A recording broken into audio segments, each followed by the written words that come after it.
ভর খরা মরশুমেও কৃত্রিম বন্যা নিলামবাজারে। স্থানীয় জেলা পরিষদ সদস্যের তৎপরতায় সার্বিক পরিস্থিতি খতিয়ে দেখে শীঘ্রই প্রয়োজনীয় ব্যবস্থা গ্রহণের আশ্বাস দিলেন শ্রীভূমি জেলা শাসক। সার্কেল অফিসে ডিসির উপস্থিতিতে নেতৃস্থানীয়দের সভায় নিকাশি ব্যবস্থা সচল করার পাশাপাশি লঙ্গাই নদীর ফ্লাড দেওয়াল বা ওভারফ্লো সুরক্ষা বলয় তৈরির প্রস্তাব উঠেছে। দক্ষিণ করিমগঞ্জের নিলামবাজারের যাত্রাপুর এলাকায় বিধায়ক সিদ্দিক আহমদের জমিতে নিকাশি ব্যবস্থা বন্ধ হয়ে পড়ায় এলাকায় সবচেয়ে বড় এলপি স্কুল 101 নম্বর প্রেমময়ী নিম্ন বুনিয়াদী বিদ্যালয় সহ যাত্রাপুর রোডের একাংশ কৃত্রিম বন্যার কবলে পড়লে বিষয়টি তড়িঘড়ি শ্রীভূমি জেলাশাসক প্রদীপ কুমার দ্বিবেদীকে অবগত করে সুরাহার দাবি জানালে গতকাল জেলাশাসক নিলামবাজারে সরজমিনে উপস্থিত হয়ে সার্বিক পরিস্থিতি খতিয়ে দেখে নেতৃস্থানীয়দের নিয়ে সার্কেল অফিসে একটি সভায় মিলিত হয়ে নিকাশি ব্যবস্থার স্থায়ী সমাধান সহ সংশ্লিষ্ট এলাকায় বা সার্কেল অফিস থেকে ঢিলছুড়া দূরত্বে লঙ্কাই নদীর বাঁধের নিচু অংশে ফ্লাড দেওয়াল নির্মাণের বিষয়টি জেলা শাসকের কাছে তুলে ধরেন জেলা পরিষদ সদস্য অভিজিৎ রায়, বাহাদুরপুর জিপি সভানেত্রী প্রতিনিধি আলতাফ হোসেন, দক্ষিণ করিমগঞ্জ মণ্ডল সভাপতি অভিজিৎ দাস, পঞ্চায়েত প্রতিনিধি জ্যোতিষ্ক পোদ্দার, শিক্ষাবিদ জহুরুল হক, সমাজকর্মী হেলাল উদ্দিন, আহমদ আলী, শশাঙ্ক দত্ত, মলয় দাস, অসীম রায় ও রাজেশ কর্মকার প্রমুখ। কৃত্রিম বন্যা রোধে শীঘ্রই একটি স্কেচ ম্যাপ তৈরি করে নতুন সার্কেল অফিসার কাজে যোগ দিলেই নিকাশি নালা তৈরির কাজ শুরু করা হবে বলে নিলামবাজারবাসীকে আশ্বস্ত করেছেন জেলা শাসক। বৃহত্তর নিলামবাজার এলাকার আজকে এখানে জনসাধারণ উপস্থিত আছেন।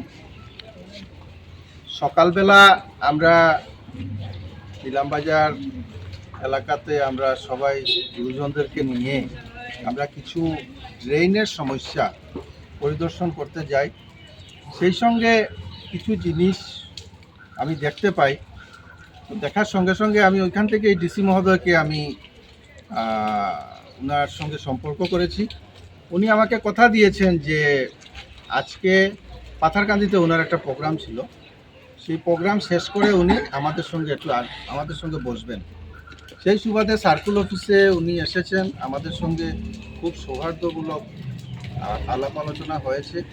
স্যার আমাদেরকে আশ্বাস দিয়ে গেছেন যে আমরা অতি সত্বর ওনাকে আমরা একটা স্ক্র্যাচ ম্যাপ, মানে কোন সমস্যাটা কি, কোথায় সমস্যা আছে সেই জায়গা স্পটগুলো ভেরিফিকেশন করে আমরা ওনার সঙ্গে যোগাযোগ করব এবং নতুন সার্কেল অফিসারও 2-1 দিনের মধ্যে এসে যাবেন।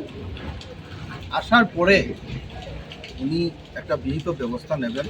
কারণ আমি দীর্ঘদিন থেকে এই সমস্যা সমাধান করার জন্য আমি সচেষ্ট আছি।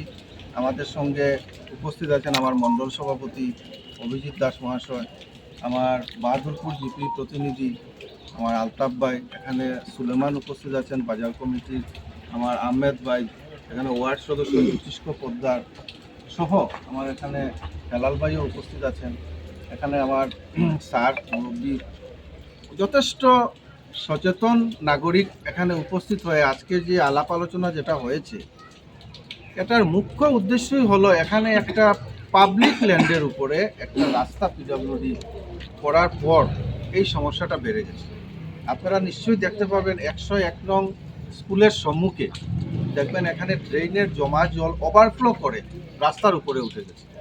আপনারা একবার চিন্তা করুন, যদি একটা ফুটা বৃষ্টি হয় তাহলে এই সার্কেল অফিসে কি অবস্থা হবে। এখানে অফিস করা তো দূরের কথা, সার্কেল অফিসের ভিতরে জল এসে যাবে।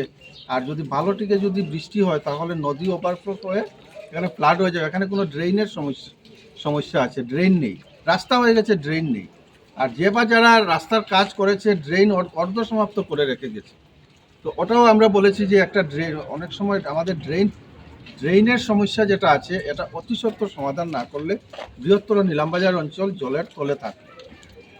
আর বিস্তারিত আমার মণ্ডল সভাপতি আছেন, উনি এই সমস্ত কিছু বলে। তবুও আমি বলছি, আমাদের ডিসি মহোদয় এসে আলোচনা করেছেন এবং ওনার তরফ থেকে আমরা পজিটিভ রেসপন্স পেয়েছি এবং উনি বলেছেন অতি সত্বর উনি নতুন সার্কেল অফিসার আসার পর ওনাকে সঙ্গে নিয়ে উনি এই কাজটা করে দেবেন, যাতে আগামী দিনে এই জলের সমস্যা থেকে এই অঞ্চলের জনসাধারণ যাতে রক্ষা পায়।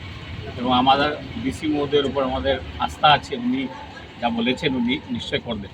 এবং তার জন্য যারা প্রাইভেট ল্যান্ডেও যেখানে ন্যাচারাল ওয়াটার ফ্লোয়ের যে ব্যবস্থা ছিল, এই ন্যাচারাল ওয়াটারটাকে অনেকে নিজের বাড়ি ঘর বানিয়ে বন্ধ করেছে, কিন্তু নিজের জায়গাতে বাড়ি বানাবে তারপরও জল যাওয়ার ব্যবস্থাটা রাখতে হয়, না হলে এই ধরনের সমস্যা আমরা সব জায়গাতেই সম্মুখীন হব। এটা আরও অনেক জায়গাতে এরকম হচ্ছে। আগামী দিনে আমরা বিশ্বাসী আছি যে আমাদের এই সরকার এই সব এনক্রোচমেন্টকে যেভাবে হোক সরিয়ে জনসাধারণের সুবিধার্থে জল নিষ্কাশনের ব্যবস্থা করে দেবে। ধন্যবাদ। সবাই তো শুধু ড্রেনের ব্যাপারে বললেন, আমি অনুরোধ করছি শ্রদ্ধেয় আমার জেলা পরিষদ সদস্য দাদার মারফতে যাতে জেলা উপায়ুক্তের কাছে এই অনুরোধটা যায়, কারণ ফ্লাড নিষ্কাশনের জন্য আমি বারবার অনুরোধ করছি, অনেকের কাছে অনুরোধ করছি, অনেক মিটিং হয়েছে যে ফ্লাড ওয়ালের জন্য ড্রেন দিয়ে শুধু ফ্লাড নিষ্কাশন হবে না। হ্যাঁ, এর জন্য আমি অনুরোধ করছি যাতে এইদিকে এই যে ফ্লাড ওয়ালটা যাতে হয়, এর জন্য আমি বিশেষ অনুরোধ। আমাদের যে কৃত্রিম বন্যার শিকার হচ্ছি আমাদের নিলামবাজার এলাকা, এই বন্যার প্রথম দিকেই আমরা যে সময় আমরা অসুবিধার সম্মুখীন হচ্ছি, আমরা যোগাযোগ করছি আমাদের জেলা পরিষদ সদস্যের সঙ্গে। উনি আমাদেরকে সবসময় সাহায্যের হাত বাড়িয়ে দিয়েছেন এবং তার তত্ত্বাবধানে আজকে আমরা জেলাধিপতির সাথে আমাদের আজকের যে বৈঠক হয়েছে এলাকাবাসীকে নিয়ে, তাই প্রথমে ওনাকে আমি ধন্যবাদ জানাই। আমার নিলামবাজার ফার্মপাঠা জিপির আমি ওয়ার্ড সদস্য হিসেবে আমি জেলা পরিষদ সদস্য প্রশাসনের ধন্যবাদ জানাই। তার সাথে এই যে বন্যার যে কৃত্রিম যে বন্যা সৃষ্টি হয়েছে, নিলামবাজার এলাকা প্লাবিত হবে, তার মূল কারণ হচ্ছেন আমাদের বিধায়ক, মাননীয় বিধায়ক সিদ্দিক আহমেদ। তার কারণেই আজকে সার্কুল ফুট জলের নিচে যাবে, নিলামবাজার থানা জলের নিচে যাবে, বিভিন্ন এলাকা প্লাবিত হবে। তাই আগামী দিনে আমরা আশা রাখছি আমাদের জেলাধিপতি যে উদ্যোগ নিয়েছেন সেই উদ্যোগ সাকার হলে আমরা এই কৃত্রিম বন্যা থেকে আমরা রক্ষা পেতে।